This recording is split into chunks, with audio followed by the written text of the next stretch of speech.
আল্লাহ রাব্বুল আলামিন আসমানে সূর্য সৃষ্টি করেছেন।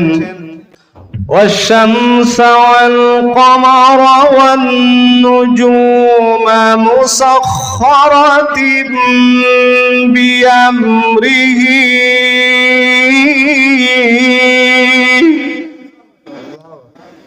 রব্বুল আলামিন বলেন, আমি আসমানে চন্দ্র সৃষ্টি করেছি, আমি আসমানে সূর্য সৃষ্টি করেছি, নক্ষত্র সৃষ্টি করেছি, আর এগুলোকে আমি আল্লাহ আমার অধীনে রেখে দিয়েছি। জোরে বলেন সুবহানাল্লাহ। আমেরিকার বিজ্ঞানীরা বলছেন সূর্য থেকে প্রতি সেকেন্ডে 60,000 কিলোমিটার বেগে স্পাইকল জ্বালানি গ্যাস পৃথিবী নামক জমিনের দিকে ছুটে আসতেছে। কি আশ্চর্য ব্যাপার! তারা বলছে ওই স্পাইকল জ্বালানি গ্যাস যদি পৃথিবীর মাটি স্পর্শ করে, তাম পৃথিবী জ্বলে পুড়ে ছারখার হয়ে যেতে মাত্র 1 মিনিট সময় লাগবে। তাহলে আমার আল্লাহ তাআলা কত বড় রহমান!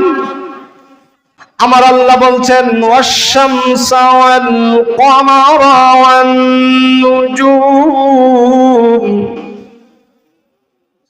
আমি আল্লাহ শুধু চন্দ্র সৃষ্টি করি নাই, আমি আল্লাহ শুধুমাত্র সূর্য সৃষ্টি করি নাই, আমি আল্লাহ তাআলা মিলিয়ন বিলিয়ন আকাশের নক্ষত্র রাজি সৃষ্টি করি নাই।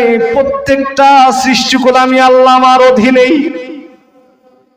এরা সবাই আমি আল্লাহ আমার হুকুম মানে। সূর্য হুকুম মানে কার?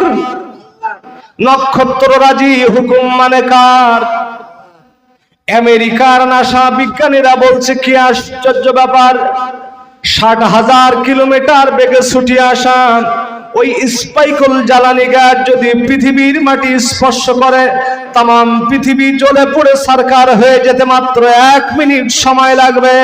কিন্তু কি আশ্চর্য ব্যাপার!